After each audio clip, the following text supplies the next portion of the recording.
Celtic through and through, Maria McAneny started playing at youth level for the club as a teenager, moving from her East Kilbride boys football club. It wasn't long before Fran Alonso gave her her first senior start at just 16 years old, and after a loan spell at Hearts during the 21-22 season, she returned to Celtic and has made her mark as a technical, adaptable midfielder, a dead ball specialist, and so far, this season's second highest goal scorer in all competitions. We sat down with her to find out a little bit more about what makes Maria McAneny, the footballer, and of course the Celtic fan, tick.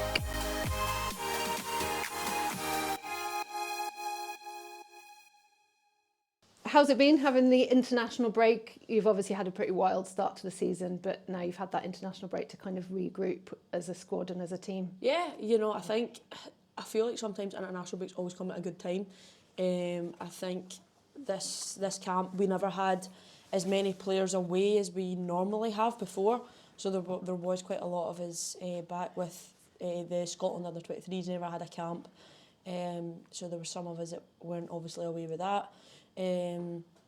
So yeah, it was good. We got some good training sessions in, and you know what Elena's like with her training. She always wants us, and it gave us a bit of time to practice on our principles and what we want to do when we go into games and how we want to play. So yeah, it was good to kind of focus on that.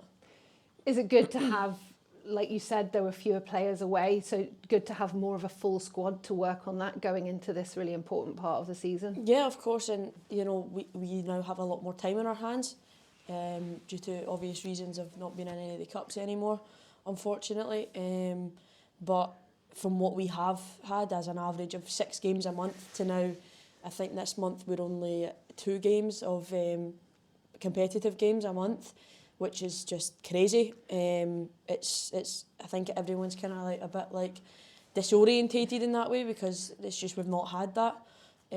So I think it's like we had time to kind of focus on trainings and, as I said, focus on what we want to do in games and really kind of try and nail that as much as we can going into the Hibs game.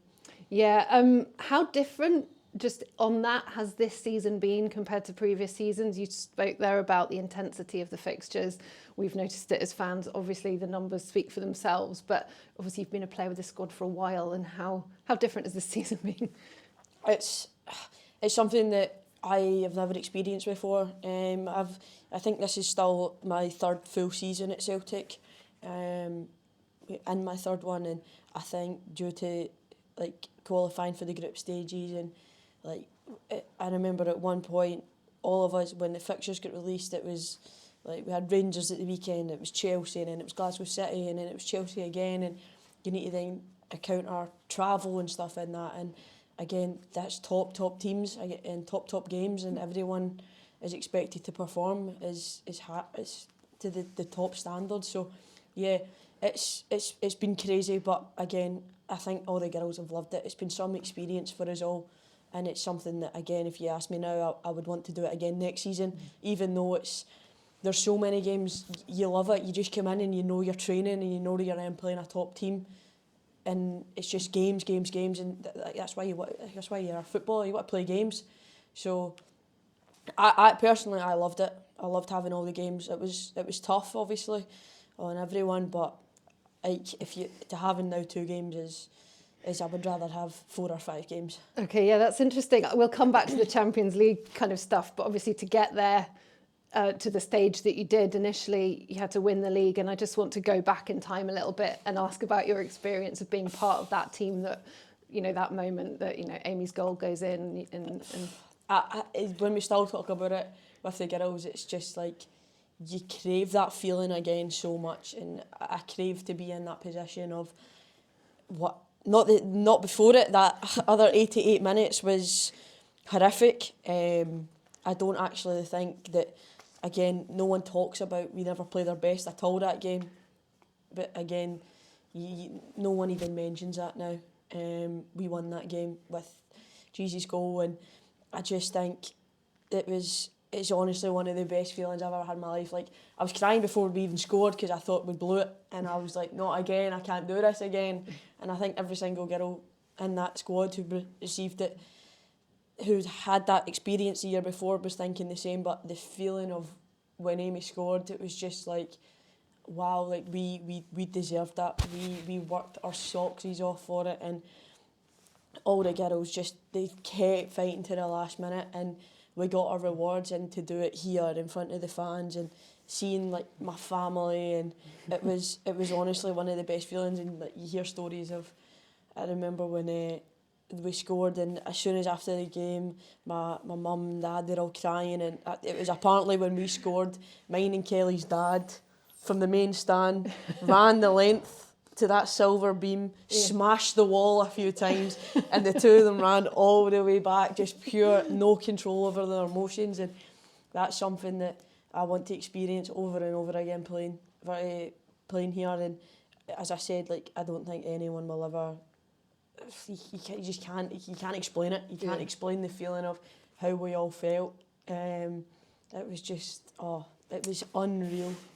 You've kind of taken me back to my experience of that day, as I haven't thought about it for a while. But like you said, when you said you were crying because you thought you hadn't done it, I think that was me as well, kind of, oh my God. And then, you know, obviously that goal goes in and the emotions all come pouring out. And I guess that's a huge, if you've had that experience, for everyone in the squad who did experience that, that's a massive motivator for the rest of this season. Of course, and I think like even more so, it's still in your back of your mind of what happened the season before. Like, I know it was in mine. I was like, oh no, we've blew it again in our home. Like, we can't, like, we can't do that. Like, it was just like there's so much hurt, and it was honestly, it was one of the best experiences of my life. And to know it was in the end on the way to them, and then had to do a 360 and come back to us, 180 sorry, to back to us was amazing.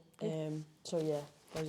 Yeah, I was looking at videos of it the other day. It is incredible. You mentioned there that this is your third full season with the club. It feels like, as a player, maybe this is a season you're kind of coming into your own a bit. You know, how do you feel about your recent development as a player this season and under Elena, and with all the experiences you've had? Yeah, I think like with Elena coming in, it was different. It's nothing I've ever experienced before, getting a new manager, bar when I was on loan to Hearts. And for Fran, me playing first team football was all I've ever known, so it was completely different to then when Elena came in. But this last year and a bit, is, I think, as Elena came in just before the split in the first two games, but obviously City Rangers, so it was tough games to come into. And again, she never really knew anyone, and I think she kind of had to go off of how the team was playing before and stuff. And I think as we've kind of grown in our relationship, and she's grown with her relationship with the players in the team,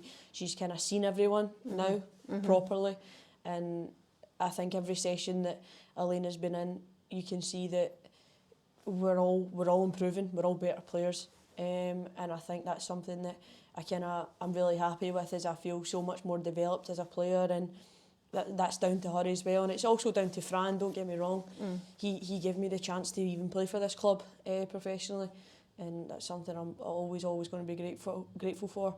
But you can see Elena, she just demands a standard so high, and that's what you expect when you play for Celtic. Yeah, one of the things we've seen is we've seen you, you know, I think I was talking to someone about your first appearance, and you were kind of left back or centre back, I can't remember. With Celtic, I don't really, left mid maybe. But we've seen you play in a number of positions, and obviously that's something that Elena does as well. Where do you kind of see yourself fitting in best? And as you're kind of developing as a footballer, where do you see your strengths, and do you see yourself kind of not narrowing your focus, but thinking this is what I want to do and this is where I want to develop? Yeah, I think more? in general, and how I've seen myself playing when I've watched back games and stuff, I've always kind of seen myself as a midfielder, ever since kind of growing up, and being, when I was at Hearts as well, for example, it was always kind of a midfielder, and that's personally what I see myself. But it doesn't take away the fact that Elena could tell me on Sunday, if someone gets injured, Maz, you're going and playing goals, I will still give 100%. So in my, like, I see myself fitting into the team as a midfielder, as a 10, but it doesn't take away the fact that if she was to tell me to play anywhere, you'll still give everything for the team. So yeah, I think I get the most joy out of when I play is higher up the pitch as a midfielder, but as I said, you'd still do everything for the team in any position. You say higher up, we've seen that from some of the goals you've been scoring. Yeah. Second highest goal scorer in all the competitions so far. Yeah. Proud of that record? Yeah, if you were to tell me this last season, I probably wouldn't have believed you. But again, that's just down to like you Elena coming in and trying different things, and again, you just need to work hard to be able to get the opportunities, and it's down to everyone else as well. I don't score the goals unless I receive that pass or someone wins the ball back. So it's like my success is everyone else's success, and that's how you see it as well. You just said about if Elena asked you to play goals, you gave me flashbacks to that season where I think Caitlyn played in goals and Kelly played in goals, if you remember that. Yeah, I do remember that, and I think that's actually when I was at Hearts, and I was still training with the girls at that time, a couple of times a week, and yeah, you'd look at the Sunday games and you'd be like, there's a different keeper in every week, but at least we're out that spell now and we've got 3 good keepers. Yeah. You're a very sort of technically gifted footballer when we watch you play. Is the technique something, how much of that is kind of natural, comes quite naturally to you? How much are you working on that? And obviously you talked about the training that you've done with Elena as well. Yeah, I think from as far as I can remember, you just always wanted to be a footballer and you always wanted to be good technically and a good all-round footballer, and I think that just goes back to like coming through the academy and working with good coaches who play to your strengths. And don't get me wrong, like you've had to graft a lot and work hard and go do the sessions with your coaches or your one-to-one coaches or whoever. So it's yes, you put the graft in yourself, you have to if you want to be a footballer, but it's down to everyone else as well, and all the coaches I've had through the years to make me practice all the things, or to give me, I don't know what that is up the stairs, but to tell me, oh, try this differently or do that differently, and when you go back and watch games you're like, oh, that makes sense now, and you try and implement things, and I think that's what Elena's done really well, is she's just tweaked things and she has a style of play and that's how she wants to play, and I think we're all very switched on in how she wants to do that, but she will always, and it's the same with all the other staff as well, it's like just tweak wee things and it can make such a difference. So I think it's just growing from there, and like watching players in your position, watching older players who's came through that I have seen come through and are now not here anymore, but they were top class players, so you just try and pick up wee things from other people as well. Yeah, you sort of mentioned there about watching yourself back, and did you get a lot from that as a player when you kind of are able to watch a game back? Because obviously it's a very different experience to kind of being in the thick of it. Yeah. I think if you watch a game back, then you know what you could have done differently or what you could have tried. And I think if you watch it back, you know then if you've got that half yard of space, or if you you should have made that run, then it's always kind of instinct next time, okay, that's the same thing that I'll watch back and I've seen, I can now go do that because I know my surroundings and stuff. And I think that was down to when I watched the goal back as well. It's just kind of, you just know the positions that you're in. I don't think when I watched it back I even looked up to see where Lee was or the goal was, and I think it's just, that just comes down to like knowing where you are and watching back and watching games and knowing what positions we work so hard on. Half spaces and stuff that week in training, it was very much like if you're in that position you know where the goal is just through muscle memory, and I think that's something that's down to the staff as well, that we are coached so much on the small details. It just helps so much. Yeah, nice to have a bit more space around training sessions now to work on those details as well. Exactly. And talking about kind of specifics in training, you're taking corners for this team, you've got that kind of very consistent, like accurate sort of dead ball ability. Is that something that you work on specific? How much do you train that? Yes, me and Foxy and David.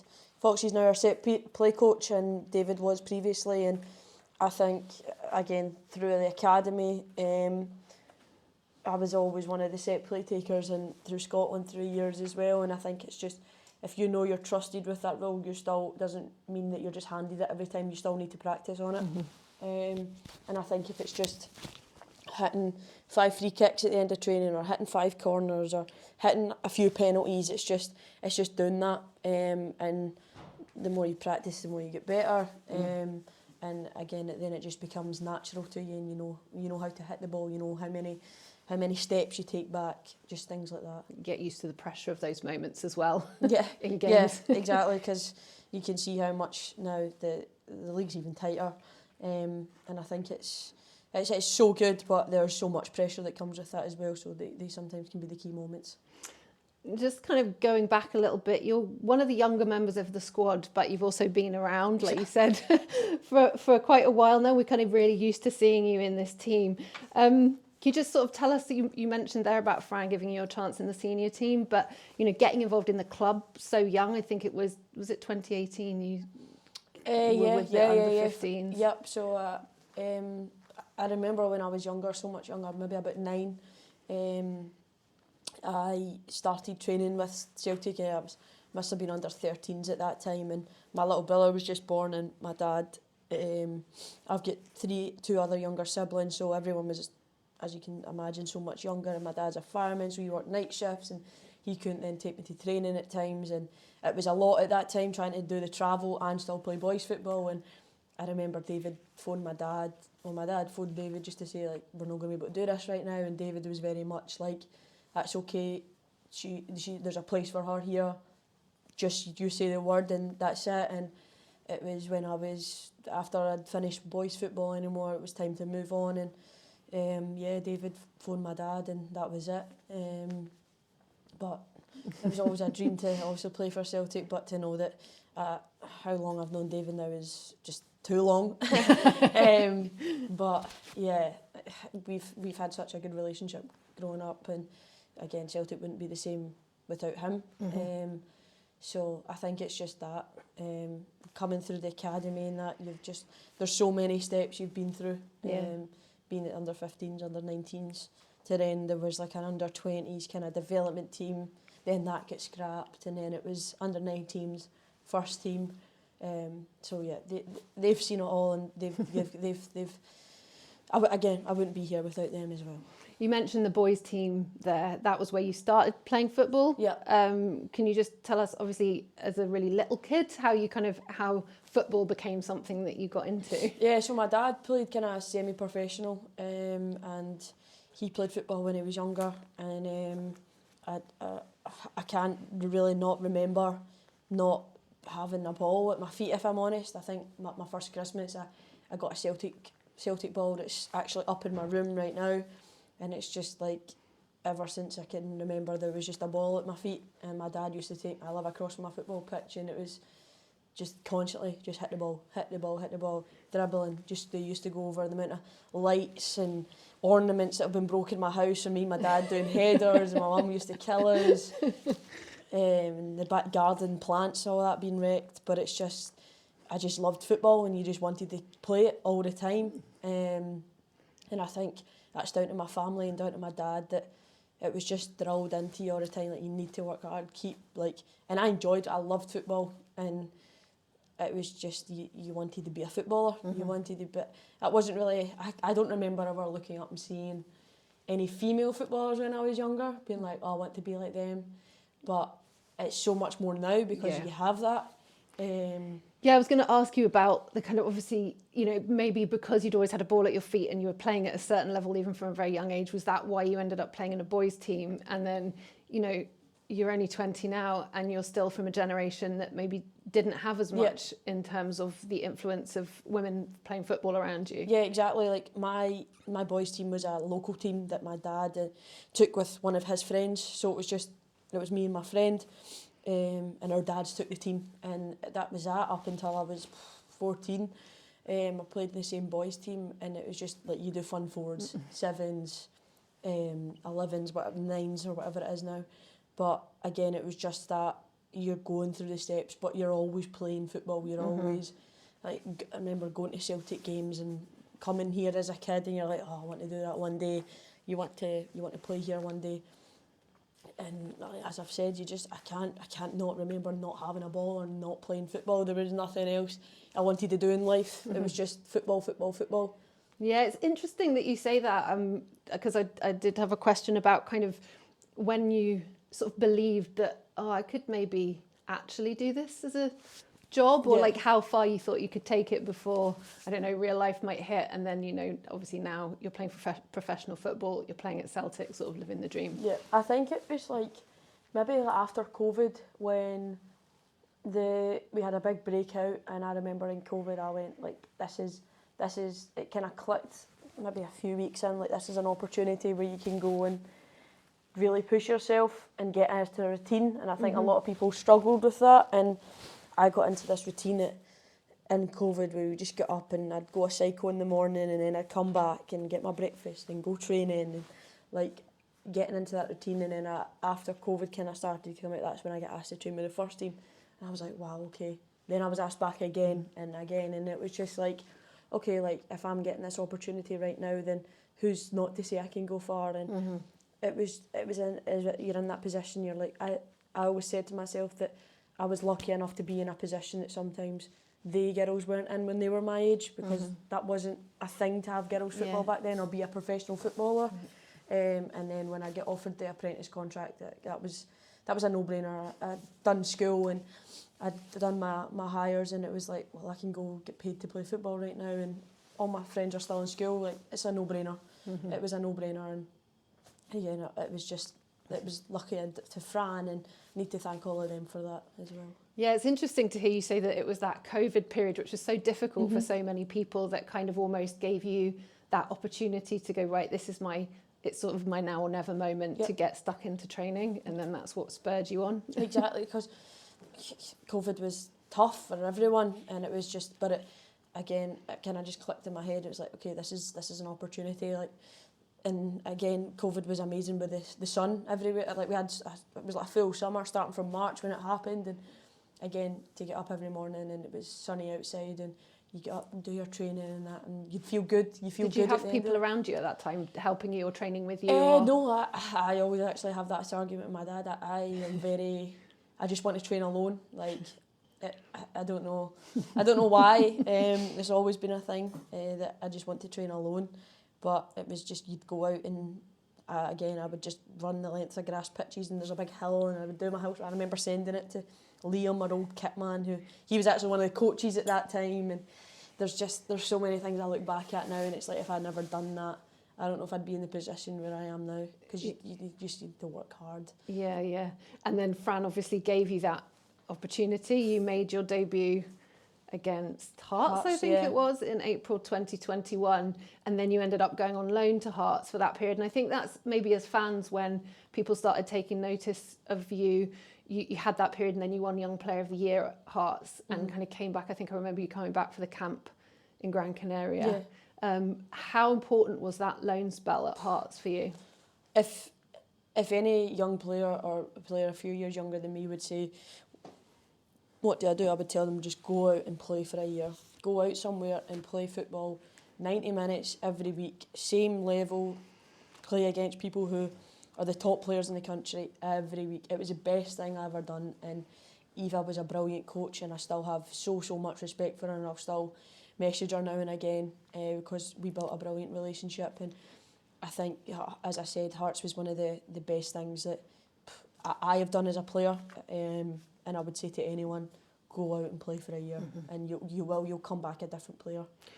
What do you think it was after that period, and then getting a kind of senior place in a senior team? What do you think it was that Fran saw in you as a player? Did you talk about the qualities that he saw you bringing to the side when you first started playing for the senior team? Yeah, I think Fran was he never kind of pulled you aside and said, oh, you're doing this well, you're doing that well, or we see you here. It was just very, like, you do things well, he would tell you. And it was after the Hearts, it was just coming towards the end of the season. I think it was like the last season, last game of that season, and he pulled me aside when I was training with them, and he just said, like, you're coming back here next season, you've done so well, and like, we're really proud of you and stuff, and you've went and you've proved yourself of what we wanted you to do. And that was one of the nicest things. And when he pulled me aside and said that, it was like, okay, like, I know I've done well, and that's what I need to keep doing. And don't get me wrong, I never expected to go in and start every game for Celtic, because there's different margins in, and Hearts weren't the team they were back then, they are now. But to know that you've went out and done what you've been asked was positive. Yeah. Other milestones, I've just got written down your first senior goal, a goal against Dundee United. A team. That was that season, wasn't it? Was that 2022? It was December 2022. Yeah. Yes, a team you like to score against, it seems. Yeah. And then, obviously, signing your first professional contract, going from that apprenticeship to being like, right, I've arrived, I'm signing a professional contract in 2023, which, you know, not that long ago, but how did that feel? Oh, it was amazing. As I've said, I never ever thought that day would come, but I'm so glad it did. And again, that was down to everyone who's been by my side. I couldn't have done it without anyone else. It's not just down to me, and just for my mum and dad to be there. Like the times that they've took me standing in the pee and rain and everything, and the cold. It was for them and them to push me, and the coaches as well. I remember David texting me saying, like, you've worked so hard for this, and it was like, wow, like it's such a relief now that after all the years of going through the academy, it was an amazing feeling. You've mentioned you've mentioned your mum and dad a number of times, and your dad kind of encouraging you, and David Haley obviously being the coach that kind of saw something in you to bring you in. Was there anyone else? I'm thinking maybe players as well, because obviously you've got players in this squad who've been around and have experienced a lot of the highs and a lot of the lows as well. Kelly Clark, Chloe Craig, also Celtic fans. Yes. Who did they play a part in kind of you getting into that senior team and settling in? Yeah, you've seen what Kelly and Craigie have done in the past, and like I want to be them one day and be in their shoes and have even more trophies than they have, and have even more appearances and have even more goals, and that's something that I really strive for. But again, Craigie and Kelly were always people that I knew that were there, and I knew they'd worked hard and got to where they want to be. And you've always, as I said before, there was loads of players that have came through and are not here anymore, but you'd always look up to them. I remember Sarah T, Lisa Robertson, people playing in my positions, these sort of players, just jazz. Very much players that I would look up to and had a good relationship with, but they've obviously moved on. But to see them and you want to play them, you want to start, you want to, and again, I just wanted to be them one day. It kind of occurred to me as well, hadn't written it down, but you know, despite your age, it feels like maybe you could now be one of the members of the dressing room who's in a position to help other players settle in when they come in, because, you know, you're so familiar with the club, you're so familiar with the setup, and you've been here a long time. So despite not being kind of one of the senior players in age, you kind of have a bit more stature in that way. Yeah, I think it's just when players come in, foreign players or whoever, it's more foreign players as they've not seen what kind of Celtic's about and Scottish football, I'd say. They'll have a rough idea, but they don't know what Celtic mean to a lot of us. And I think when they start to click on, or they start to see how much it actually does really mean to us, that all the girls slag me all the time with how much I'm obsessed with Celtic, but it's very much like that's a good thing to have when players come in and they see that it's more than just a football team to a lot of us. And I think that's good to have in that sense, that they can kind of look at me and see how passionate I am about it. So they then become more passionate about it. Jazz is a prime example for that. When she first came in at COVID, it was hood up, don't talk to anyone, and then you see just before she left, she's down there with the Green Brigade. So she grew to love this club, and that's what I want to do. It does that to people. Yes. Yes. I just want to sneak in a quick question about the kind of transition from when you're a kind of youth player to a senior player. My beady eye spotted that you changed your shirt number to 73 at some point. Yes. What was the significance behind that? In the year COVID, my dad was born in 73, so that's a big reason. And then his dad unfortunately passed away in the COVID year due to COVID, and he was going to be turning 73. So due to the fact that he was going to be turning 73 and it's my dad's year of birth, that's why. A number that means something to you. Yeah. You mentioned it earlier, and we talked about Fran, and you've talked about Elena coming in. You said that was the first time you'd kind of had a new coach. I think that was the same for a lot of the players. Obviously, the team went professional in 2020 only, and then Elena coming in. You know, how was that shifting, a change of coaching style from Fran to Elena for yourself, but for the whole team as well? It was different. It was just, again, it was something that a lot of us I don't think have experienced before. So it was strange in a sense. But Elena came in with her ideas. The first 2 games it didn't work. We then changed back to what we were used to. But again, she tweaked things, and now once the season was done, she had a full pre-season to say, girls, this is how we're playing, this is what we're doing. And now I think we're one of the teams that play the best football in the league, and people say I'm biased, whatever, but I think that's facts. And again, that's down to her and down to the work that we've put in. Yeah, I think we sort of don't remember so much those first 2 games now, but you just mentioned those. Do you think, going to that back 4 and changing things up, was that too much too soon, do you think? Potentially, you could say anything, but again, we were playing top teams as well. A new manager, everything was kind of out of sync. But we're in a different position now, and I think we're very well and capable now to play either of them. And I think all the girls feel comfortable in every single one of the formations. So I think that maybe at that time you could say, oh, it was too soon, whatever, but there was loads of factors playing back then. But we still won the league, so it didn't really matter in the end. Absolutely. Nowadays, you talked about, the fact that it must have been quite good training for you to have to be that self-motivated during COVID. But obviously with your training, what does a typical day look like for you when you're kind of in full training flow? It might have been different this season because it's been so kind of all over the place. But what does the day look like? This week is a lot different because we're in fully, so it's back to full training sessions, and on some days that we have a double session, so we have a session in the morning and then in the afternoon, which are long days, but again it pays off, and no one will look back and say, yes, they might be long days and we're all tired, but it's not going to matter in the end if we win the league.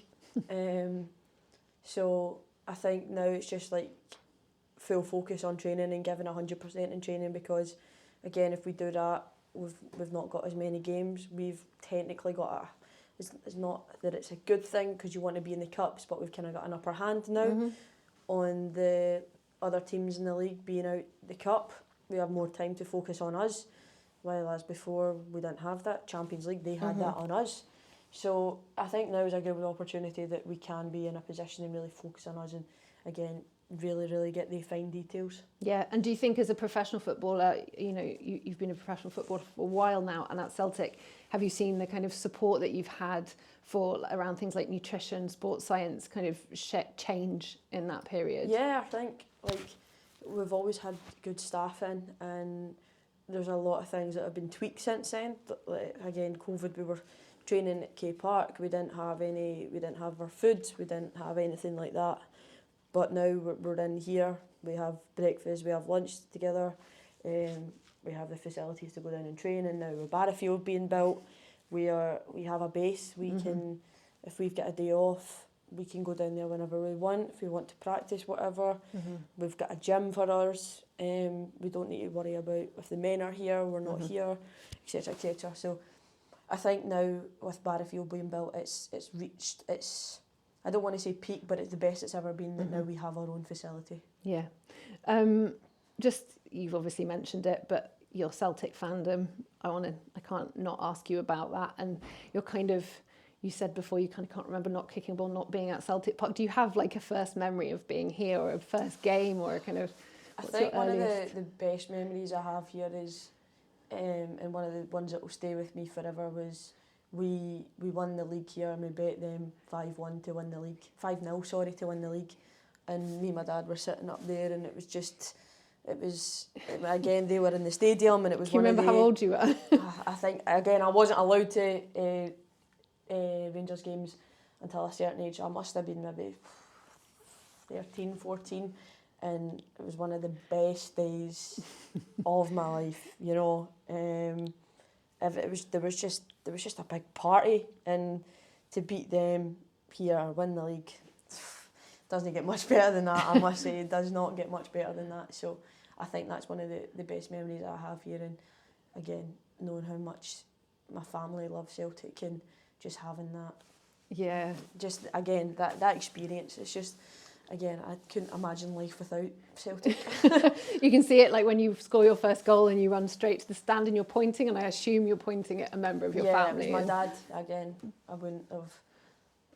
That was for him that day, because I think he was probably crying, because again, that's my first goal for Celtic, and I don't ever think he thought I would play for Celtic one day. So yeah, it's all for them. Do you have like Celtic heroes who are your, obviously there are the legends that we hear of, and then the ones that you kind of saw play when you were growing up? Yeah, I think there's always the ones that you hear. I remember watching the Lisbon Lion documentary a good few years ago now that the BBC posted, and to watch that back, I just remember I was so young, and you're getting emotional about it, because that's something that will never ever happen ever again. That every player was what 10 miles or something away from the stadium or whatever it was, and they won the Champions League or the European Cup back then. You see all of that, but when I was growing up, as I said, I don't remember seeing. It was more as I got older, seeing Kelly and Craig, etc. But I remember Kieran Tierney again that day. He was amazing. Scott Brown. You look at Callum McGregor now. You've got all these big players, and you've got obviously Henrik. You've seen all the videos. Yes, I've seen, and my dad just never stops going on about. He was at the 6-2 game when he scored that goal, and that was, I think, my dad's wedding tables were named after Celtic players, and he was at Henrik table. Of course. So I think he never stops going on about him, so he's up there as well. Yeah. You said as well about, watching women play football and not maybe having those role models, especially in Scotland, to kind of directly look up to. Did you have, female footballers who you did look up to as you were kind of developing your game, whether it was in Scotland, whether it was at Celtic, or whether it was further afield? Yeah, I remember actually Lee Gibson was born in East Kilbride, so I knew she was from East Kilbride, so I always kind of knew of who Lee was, and probably Erin Cuthbert as well. I would say she was one of the bigger names, as I remember being a bit younger, so it would probably be them that I would say that I vividly remember. I would say that I can think of back then, but there was no one. It wasn't. I don't feel it was as easy to see now back then.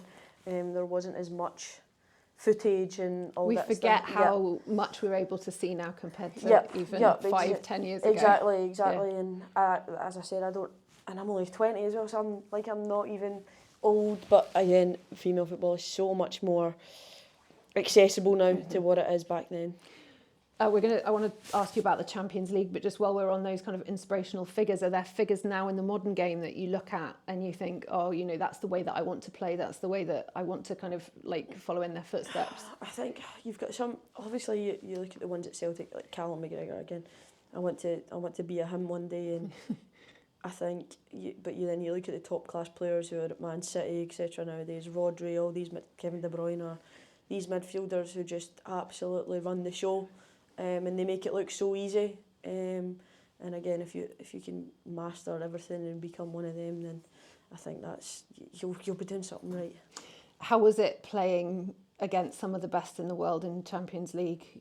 Getting the opportunity to be up against players from Real Madrid, players from Chelsea. Yeah, I think it's very surreal in a sense. Don't think a lot of us thought that we'd be ever in that position, but. It was good, and even you can see the standards that they're at, and I think that's maybe a Scottish football issue in general, men and women. You see when Celtic go away to Dortmund, it's a very different story. When we're away to Madrid, yes, we done excellent, but there's still they fine margins of wow, these are top players, and no matter sometimes whatever you do, they just make it so easy, and they just have that quality to go bang, bang, bang, and it's a goal. And you've seen that with the men's football as well, that some teams are just, when you go play a European team, that quality is just a different level. Yeah, we've heard other players talk about that step up, and what you learn from being on a pitch with those players. Yeah, and I think the more you play against them, it can only make you better. So if you get experience going away with international as well and you're playing against the top class players, then it's only ever going to make you a better player. Yeah, seeing as well, actually, I'm going to stick with Champions League for a second. How was it to kind of like the actual experience of playing Champions League football? I just kind of want to get your take on that. And like, for example, let's take the game here against Chelsea, you know, playing Champions League football at Celtic Park. What was the dressing room like beforehand? What was Elena's team talk like? What was it like coming out of the tunnel? It's so. I think this is the first time we played at night here. So to see all like the lights being the lights are on obviously anyways during the day, but when it's like dark and it's all the lights are on and the fans are filling up, and it was very surreal. But I actually think the most surreal thing was when it was like the first game against 20 and it's like you're getting handed out the lanyards. It's so stupid, but you see everyone in the UEFA, the Champions League, or I remember seeing just men's football players are walking in, they've got their lanyards on, and it's things like that, or seeing the UEFA branding, people everywhere, or the referees, or whatever it may be, the big circle with the ball. So I think it was more things like that, but again, you still need to have that kind of mentality of it's still just a game. You still just need to go out and do your job. Yeah, when you get like a pre-match team talk from Elena, say, whether it's a Champions League game at Celtic Park or whether it's, you know, a league game in Stenhousemuir on a Wednesday night, is there any difference between what she's saying to you on those? It's similar to what I just said.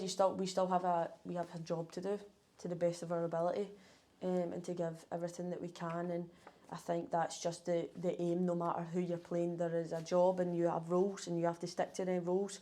You have to do your job, and that could be completely different to the full team talk. The game plan will be completely different playing Queen's Park away to a Chelsea. But again, you just need to stick and do your roles, and I think that's what Elena's very, very focused on and very tries to drill into us is. It's going to be different. We're going to have a different game plan for playing different teams, but you stick to your roles. You're giving the team the best opportunity to win the game. Yeah, you mentioned it there, international. You know, going up and playing with and against, you know, some of the best players in the world. We saw Emma go on the international camp with Scotland and play against like Miedema and those types of players. Is that an ambition that you have for yourself? And do you think, you know, you can achieve that playing for Celtic? Of course, like you want to. I'd love to play for A squad one day and play for Scotland and get caps under your name for playing for Scotland. And I think right now my focus is just doing everything that I can in my hands. If I do everything in my hands, and then hopefully I give myself the best possible opportunity to get the opportunities, and go play 23s, go play A squad, whatever it may be. But again, you need to do everything in your hands right now, and that's just continuing to work hard. Obviously, there's been a bit of a shift with the change of manager with the Scotland squad as well. How well do you know Mick McArdle? Yeah, obviously from the youth setup. Yeah, I get on with Mick really well. I think he's a good guy, and I always have that respect for him. And I give him a message now and again for some feedback and how things are going. And he will always tell me it straight. But every camp I've been away with him, the camp's been amazing, and I think he's a brilliant coach, and he really focuses and emphasises on it's a chance for you to go out and show what you can do, especially at 23s level. It gives you that kind of bridge to get to A squad, and he's very relaxed with all of us, but he has these standards and he knows what we are capable of, so he always wants to push us to these standards. Coaching, you do a bit of coaching yourself? Yes. What kind of motivates you to get involved with that, and is that something that you kind of want to keep on the side? Yeah, I like doing it. I've always kind of done a bit of coaching throughout the past I'd say a good few years. I used to volunteer and stuff like that as well and help at camps, and I think it's just that way that I remember I never had kind of one-to-ones or that available when I was younger. It wasn't really a thing, and now everywhere you look people do one-to-ones. I think it's really, really popular nowadays, and again, if I can help maybe one young girl at all just to get that wee tiny bit better, then that's what I want to do. You're kind of also maybe talking about being that role model for the kids that you didn't have when you were growing up and you were a top playing football. Yeah, exactly, and now they have people to look up to, and if I'm playing at one of the top teams in Scotland and have a great coaching staff and manager who's constantly making us learn things. If you can start to give people advice on, okay, you could do that differently or do that, then again, they're only going to get better. So if you can make other people better, then you're doing your job in that as well. Your role within the team as well, kind of off the pitch, so you've lived in each other's pockets quite a lot. I remember towards the end of last year, a couple of comments Shannon McGregor made, Kelly made, about how you've just been with each other. How was that to kind of, in terms of maintaining your relationships off the pitch? Who is it who you're sharing a room with or sitting on the bus with when you're travelling? I normally sit. We all have like kind of allocated seats where we normally sit on the bus. I don't normally sit next to anyone. Not many people do actually. I would kind of share the room with Saoirse. We've had some funny times together. But I think, as you said, when you get into the split, it is constant. But it's not going to get any worse than it was at Champions League when we're with each other. Again, I think even in general, I'm with the girls and the staff more than I'm with my actual family. So you kind of just learn to deal with it and learn to have that relationship, but also having that time where, okay, like, I'm going to go and walk myself right now because I need half an hour to myself. And again, I think we've got a good group of girls that we all do get on, and we have that respect for each other on and off the pitch. Yeah. How do you think your teammates describe you in the dressing room? I'm remembering that TikTok we saw of you sweeping up the other day. I honestly don't know what the girls would say. They'd probably just say football daft. They always slaughter me because I come in and I say I listen to Super Scoreboard, and they're like, you just live and breathe football. Like, and I know some of the girls, they love football, but they also have that kind of switch off, and they all laugh at me because I'm just football in my mind compared to some of them. But again, everyone, they still go out and perform to their best. It's everyone kind of has their own wee things. But if anything, I'd probably say football daft. They all know I love Celtic as a friend. I was going to ask you, like, how you kind of relax and take time out. Obviously, you've had a period where you've had a few days off. How you use that time when you're not playing football, but playing football? Yeah, I think it's obviously good to just chill out some days, but you also still need to have in your mind that you need to come back as fresh as you can. It's always nice to go out for a nice meal or do whatever, and be able to have that switch off for a night or two. But you've still got a job to do when you come back at the end of the day. That's not disappearing. So even if it is watching training back or whatever it may be, doing something like that. But I love football, and I'll put on any game that's on the telly and just watch football because, again, that's something I like. But some of the girls are very different and they would never do that. They don't like watching football, they don't do. So everyone's different in that sense, that they have their own wee ways. Talking about wee ways, do you have any like superstitions, anything you do before a game, after a game? Or normally I'll always put my left foot onto the pitch first, and I used to wear a ring on this finger and this one, so I'll kiss both the fingers. But and me and some of the girls, me and Amy always say, and when Caitlyn was there, we always we said we love each other before the games.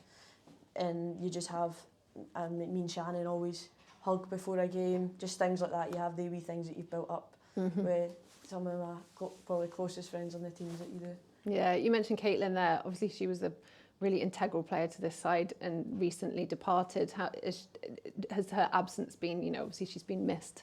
Yeah, Caitlyn brought a lot of success to this club, and she brought so much.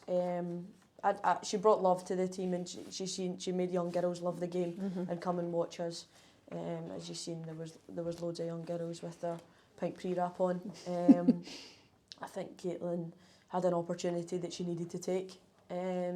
Not a lot of the opportunities come along, but she came here and she done a job and she done it well. And I think that's what we need to remember her by. Yeah, and also just obviously that relationship with the fans. How do you find that? Obviously, the fans who are there week in, week out, and who kind of you end up having a bit of a relationship with them. How do you, like, you hear them? How do you manage that? Yeah, it's always good to hear the fans. Again, they are there all the time. Sun, rain, snow, whatever, they're always there, and for them to take their time out their day to do all of that's always is very nice, because they just want to support you and that's always good to know. And that's one of the things about women's football. I guess there's still that kind of slightly closer relationship at this point with the fans and the team. Yeah. I think we're all very aware that there's still like a line, and we're still professional athletes at the end of the day, and there still needs to be that kind of respect in that aspect. So we know that, and I hope the fans know that as well. But that doesn't take anything away from the fact that we really appreciate their support at the end of the day. Yeah. I sort of finally want to ask you, in the broader picture of things, I mean, all this time we've covered so much. You know, we've fully been covering the Celtic women's team for like 5 years, and so much has changed in that time. How has it been as a kind of young footballer to live through that change? I guess it's quite a big question. And what are the things that you see going forward that you would like to see develop in the women's game? I think but there's loads of things that I could see on that again, from when I first started training with the first team at Celtic Park, to training for 2 hours a day and then you would go home, to now having our own facility, to getting food, to getting equipment, anything we need on hand. But there's still then so much that then comes with that. There's still a lot more that you can tell other clubs, and when they have more money and etc., that they do better, but there's room for improvement in every aspect in that. It doesn't matter what level you are. I think the standards in football has increased massively to what it was. I think that's only going to get better. Again, that comes down to the more money goes into it. You see down south, there's top players down there. There's top players up here, but there's top European players. But again, there's levels to that. That comes into the money as well, but that's going to happen in every single football team. Celtic as a whole club don't have the same money as a Barcelona or a Real Madrid. These top teams. So I think that's always going to be the case, and I think Scottish football in general lacks behind other leagues, like the English league as well. It's just different. But I think it's got so much better, and that's what you need to look at. You look at from where I started to where I am here. I never thought that would be able to happen. I'd never thought that you'd have all these staff members that do all this work for you. But it doesn't mean that it can't not get better, because I've seen it at the bottom. I've seen it now. We're so good, but there's still always room for improvement, and I think that's something that you want to see in the future. If I'm still here in 10 years' time, 5 years' time, I want it to be in a 10 times better position than it is now. So you always want that improvement, but from where it's came to, it is all the girls play football for a living. You never thought that would have happened back then. Yeah, I mean, that must sort of motivate you as a player as well, to keep up. You talk the pace of change, and to be able to just keep up with that pace of change, because we all know it is going to keep changing and keep developing and keep improving. Yeah, exactly, and that's what you see. You see European teams, and again, you see the levels they're at, and you just want to push yourself to, if you can get to the levels one day, and you can get all the benefits then that come with that. So I think it's just, as I've said, it's down to just every day just improving and getting better, and doing that 1% to make you better, to make the club better, to make the team better, whatever it may be, and it'll eventually pay off. Amazing, yeah. Thank you so much. No, it's been an absolute pleasure. Yes, thank you. Thanks, Maria. No worries at all. Thank you.